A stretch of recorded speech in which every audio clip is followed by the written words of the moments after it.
Reading the Bible and taking its stories at face value seems to make some pretty outlandish claims. Talks about a recent creation some 6,000 years ago. The first humans created as humans, and only one simple instruction given. Don't eat the fruit on this one tree.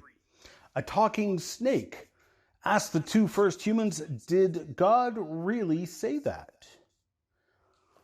Science would surely say that all the stories in the Bible were impossible nonsense. You know, the science that brought you microwave ovens, the internet, space travel, and amazing modern miracles of medicine. The science that says the earth is billions of years old. The science that says we humans evolved over many millions of years from ape-like creatures. The science that brought us the Big Bang and the dinosaurs, which science says aren't even mentioned in the Bible. And that science says we have the fossils right here to show it. But did science really say this? Join me in this odyssey as we spend dozens of hours exploring the controversy of creation or evolution in this exhaustive series I call The Complete Creation.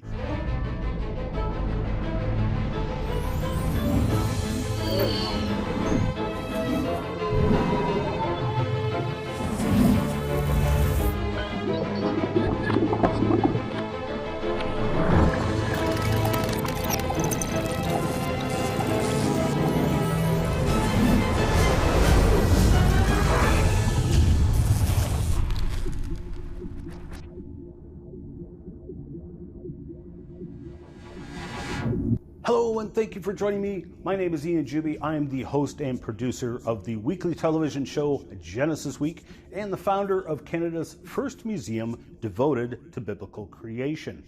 I've spent close to 30 years now studying this creation-evolution controversy, speaking on the topic, and conducting a lot of collaborative research with scholars and scientists from around the world, as well as my own scientific investigations into the matter. You see, I love science. Started teaching it when I was 16 years old. I also love my Creator, whom I would contend is none other than the Lord Jesus Christ. But I can't say I was always like that. It's a long story, but there was a time when I rejected Christ and was so angry with both Him and the words written in this book that I repeatedly whipped it against the wall in fits of rage. Maybe that's where you're at today, and I get it. I really do. Having such a keen interest in anything science and tech, and also educated right here in North America, I was taught the exact same things the majority of you were undoubtedly taught. Evolution was a fact. Science says so. I was handed boatloads of alleged evidence for evolution. Undoubtedly, there will be many of you watching this series. You are convinced of evolution as a scientific fact. Again, I get it. I get where you are coming from. I realize I may seem like an extreme oddity when I say that, in spite of my own personal history, I have scientifically rejected evolution and embraced this book as a literal history book of life, the universe, and everything. Now, I understand why some of you will look at me like I'm some kind of conspiracy nut who also has two heads or something. I get it. After all, how can you deny science? But let me start right there. This simple chart we've all seen, so eloquently depicting the fossil evidence of the evolutionary ascent of ape-like creature to man, the vast majority of people do not know that this fossil sequence is only found in 3 places on the entire planet. Do any of you know where we find this sequence? Only 3 places. Textbooks, museum displays, and the imaginations of people. This sequence does not exist in physical form anywhere on this planet. In fact, if you were to accurately depict in graphical form what we actually find, it would look like this. And The interpretation of many of the alleged half-ape, half-human fossils are controversial even among die-hard adherents to evolution. In a later session, you'll see the evidence for yourself, and we'll take a close look at many of these fossils, looking at replications and 3D scans of the original fossils. As a matter of fact, you'll get to see that some of these alleged half-ape, half-human ancestors really are half-ape, half-human, because they mixed human fossils with ape fossils to reconstruct these skeletons.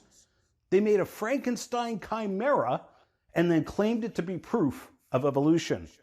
How could science be so wrong?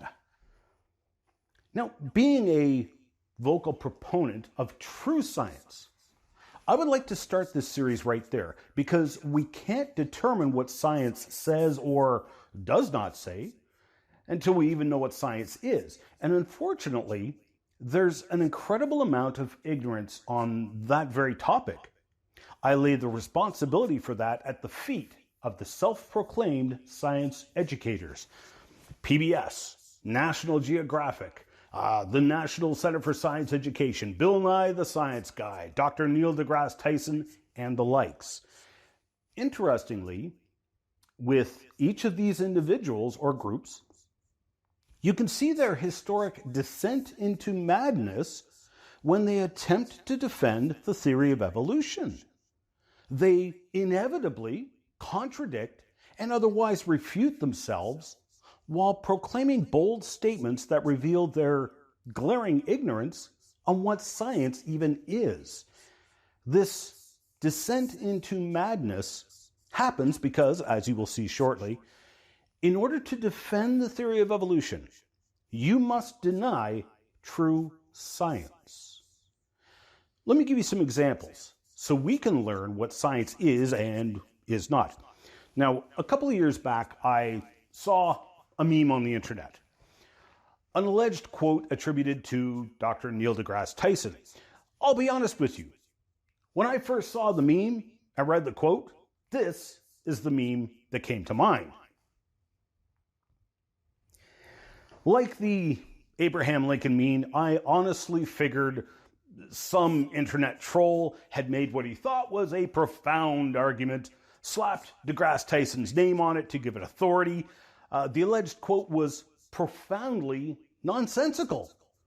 I didn't actually believe deGrasse Tyson said this until I saw and heard him say it. It was during an interview with left-wing extremist Bill Maher on Real Time, produced by HBO. We're not going to rehash what we talked about on the panel last week. We debated global warming. Two of the people did not believe in it. Oh, no, one person didn't believe in it. Two of them didn't believe in evolution. The good thing about science is that it's true whether or not you believe in it. You see, that's the... I'm just saying. That's very good. But notice the subtlety of Maher bringing up evolution, and deGrasse Tyson then sneakily swapping out the word evolution and replacing it with the word science. He then swaps out the word science for the word truth. This is significant. deGrasse Tyson butchers science as a whole with a completely nonsensical statement that betrays his apparent ignorance on what science is and is not. The reaction and applause of both Maher and the audience betrays their apparent ignorance on the topic as well. Science cannot be truth. Science is a tool, a process. Let's swap out the word science for other common tools or processes so you can grasp the error of Dr. deGrasse Tyson's ways. The good thing about carpentry is that it's true whether or not you believe in it. The good thing about a hammer is that it's true whether or not you believe in it. The good thing about baking is that it's true whether or not you believe in it. The good thing about homogenizing milk is that it's true whether or not you believe in it. What deGrasse Tyson said is literally nonsense. Let me ask Dr. deGrasse Tyson one question. Is science self-correcting? Now, anyone who knows anything about science knows that the correct answer is a resounding yes. Even militant anti-creationists shout this claim from the rooftops. Well-known scientists and educators, usually proponents of evolution, have commented eloquently on this fact. In the 1985 show Cosmos, Carl Sagan said, "Science is not perfect. It can be misused. It is only a tool, but it is by far the best tool we have. Self-correcting, ongoing, applicable to everything. It has two rules. First, there are no sacred truths. All assumptions must be critically examined. Arguments from authority are worthless. Second, whatever is inconsistent with the facts must be discarded or revised. The obvious is sometimes false. The unexpected is sometimes true." I'd like to suggest that Dr. deGrasse Tyson chew on the words of Ian Tattersall, Curator Emeritus at the American Museum of Natural History. "In science, it is no crime to be wrong unless you are inappropriately laying claim to truth. What matters is that science as a whole is a self-correcting mechanism in which both new and old notions are constantly under scrutiny. In other words, the edifice of scientific knowledge consists simply of a body of observations and ideas that have, so far, proven resistant to attack, and that are thus accepted as working hypotheses about nature." So tell me, if science is truth, then that would mean the truth is self-correcting. So the truth that was is no longer the truth because it was clearly incorrect and not the truth, and it corrected itself. So what deGrasse Tyson currently thinks this truth is today may not be truth to him next week in light of new evidence. Therefore, the truth is not the truth, according to Dr. deGrasse Tyson's self-contradicting statement. I have bad news for Dr. deGrasse Tyson. The truth is true, whether or not you believe in it. Now, Dr. deGrasse Tyson is a smart guy, so why would he say something so foolish? Why did this happen? I'm certain many of you will be surprised, even shocked, because you will see that the theory of evolution, from its foundations to its application in modern times, is the antithesis of science. To defend the anti-science dogma of evolutionism, without even realizing it, you fall into illogical and irrational rhetoric. You must reject true science and embrace the science falsely so called that the Apostle Paul mentioned. I might remind everyone that Paul was an apostle who originally rejected Jesus Christ, the Christ who stood before Pontius Pilate. As Pilate was standing in judgment of Christ, he asked, "What is truth?" Pilate asked this as he stood before the Christ who had previously said, "I am the truth." Science is not truth. Science is a study of the world around us, and in its purest form is a pursuit of finding out what is the truth. However, science has limitations. For example, science is strictly limited to the natural realm. It cannot measure or study your emotions or even your thoughts. We cannot scientifically study what is outside of nature, though scientific study may point to the extranatural. For example, it may come as a shock to my evolutionist friends that you believe in the supernatural. Molecules to man evolution, popularly taught at all levels of education, must violate several well-established scientific laws of nature, such as biogenesis and the second law of thermodynamics. Well, if a process violates a scientific law of nature, then by definition it is neither scientific nor natural. It is an extranatural, aka supernatural process. A miracle. Molecules to man evolution, by very definition, is a supernatural process, flying in the face of all observable science. Now, you are welcome to contend that the first life arose from non-life, but that is not scientific. that violates the law of biogenesis established by observation since the beginning of scientific study. You would be venturing beyond what science can study because life has only ever been observed to arise from previous life. Now, the theory of special creation and the theory of evolution both inevitably venture into the supernatural, beyond the realm of scientific study. Creation and evolution are both attempts to use science to answer the four great questions of life. Who am I? Where did I come from? Why am I here? And where am I going? The two models of creation or evolution exhaust all other possibilities. Our origins will be found in one of these two models. For example, there are some who claim that we were genetically engineered here on Earth by aliens. Well, that's well and all, but it does not answer the question, where did we come from? It dodges the question. It merely brings up the question, where did the aliens come from? And it fails to answer that question. Either those aliens were created or they evolved. Now, in defining what evolution is, I find myself having to define the type of people I address as well. I have many friends who believe in the theory of evolution. Why wouldn't they? They were taught as I was, given years of education on the alleged overwhelming evidence for evolution. Now, these people I have great respect for, as they are typically very interested in true science. They have not heard the information I'm about to share with you in this video series. So why on earth would they believe anything else? All of this evidence for evolution is probably racing through your minds already. You are the people I make this series for. I know you are addicted to information and appreciate it, as do I. So I hope you'll stick it out, because when I first came across this information, I was frankly angry. I asked questions like, why have I not heard this before? It rattled my cage, shook up my life. It made me angry because I felt like some big secret had been kept from me. But there was no one person I could blame. Nobody was out there deliberately hiding things from me.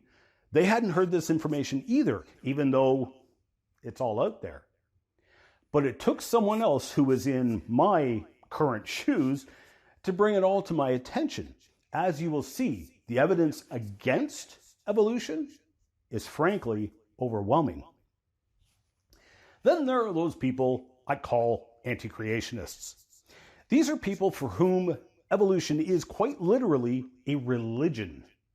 They embrace and defend it religiously and quite viciously attack any who dare question evolution.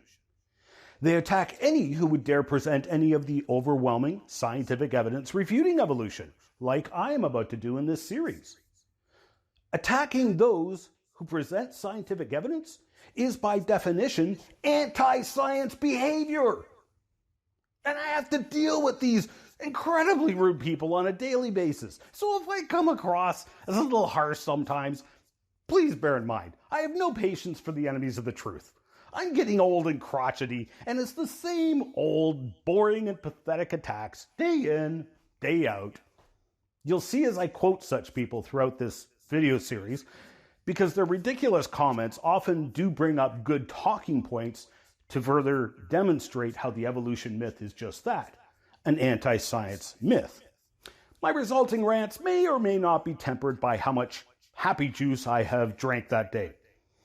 Depending on how much happy juice I drink during these recordings, I may or may not be inspired to rant. Oh, and when I refer to happy juice, I'm referring to energy drinks. I don't know what your reprobate minds were thinking. Anyway, before I continue, I find I must define the theory of evolution, partly because it's been muddied, sometimes unintentionally, other times maliciously so.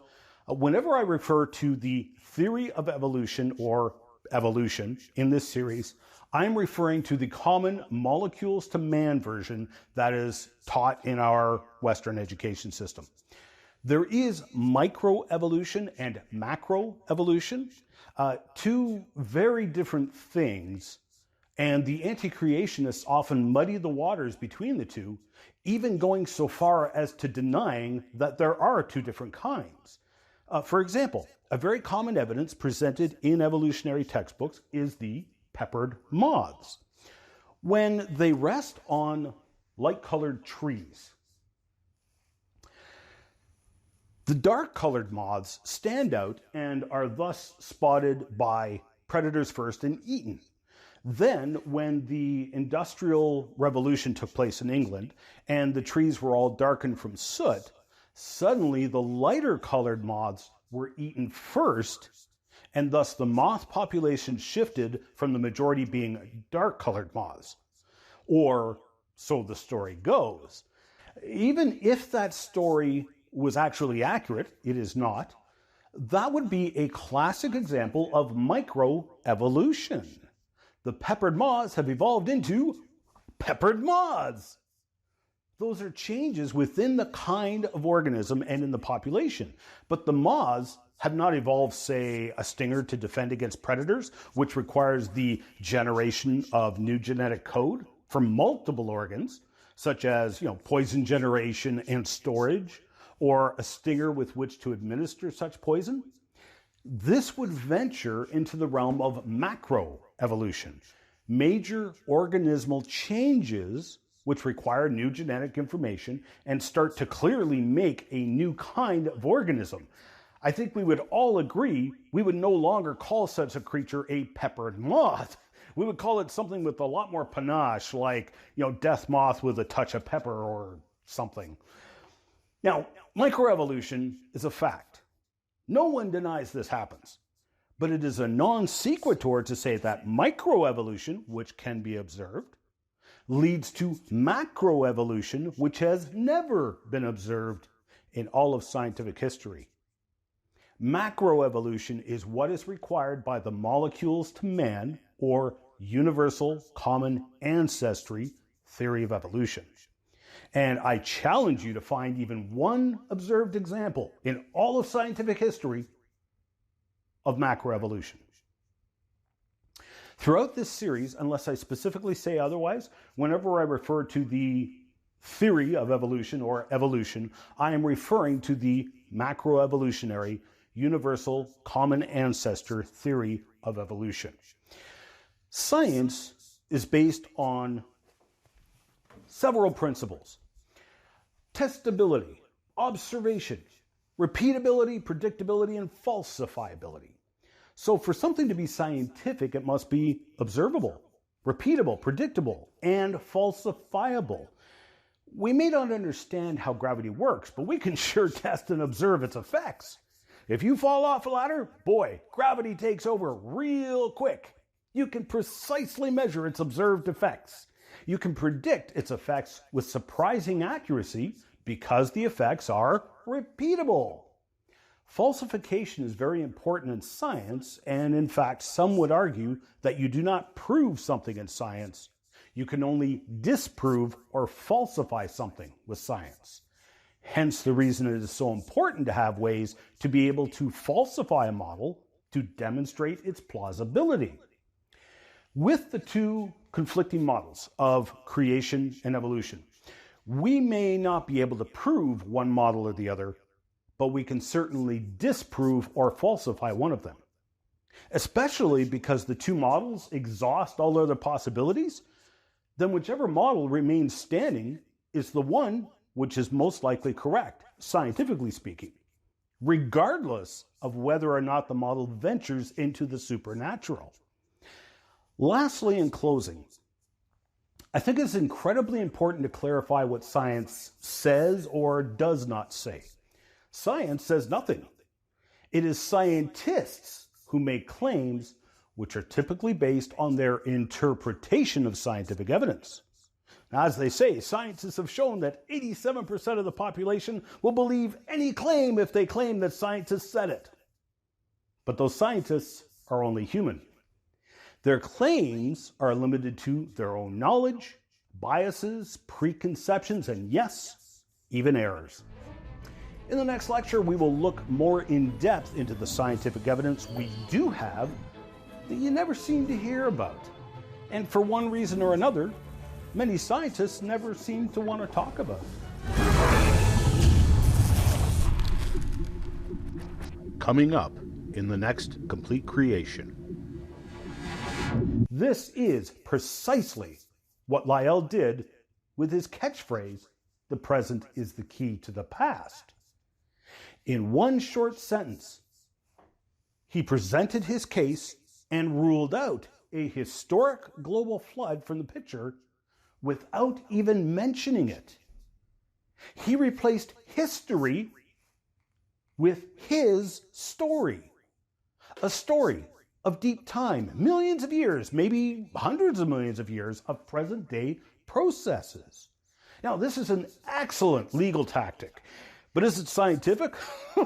Hardly. In fact, not only is it unscientific, it's not even pseudoscientific, but rather it is anti-science. Notice he ruled out possible scientific conclusions from consideration and ruled out huge amounts of scientific evidence from the research and modeling before the scientific hypothesis was even formulated. He simply disallowed it. This is the foundation of the modern-day beliefs in deep time and long and slow geological processes. It is also the foundation of the evolutionary theory. That very foundation is corrupt and anti-science. Beliefs in deep time are fruit from the poisonous tree. In fact, as you will see shortly firsthand, the present cannot be the key to the past because present-day processes cannot explain what we find in the geological record. I would instead contend the Bible is the key to the past. You can catch this entire series in a variety of ways. You can watch the shows online at completecreation.org or genesisweek.com. You can also purchase the Complete Creation series in full high definition on Blu-ray or video on demand at completecreation.org, or support the Miracle Channel with a monthly tax-deductible donation and access the entire Complete Creation series in high definition through Corco, Miracle Channel's video on demand service.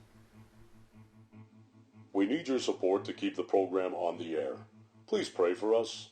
And if you wish to financially support the program, Canadians can make a tax-deductible donation to Core Ottawa, Canada North Post Office Box 72075, Ottawa, Ontario, Canada, K2K 2P4. Or you can make a donation via PayPal online at ianjuby.org/donations. And thank you for your support.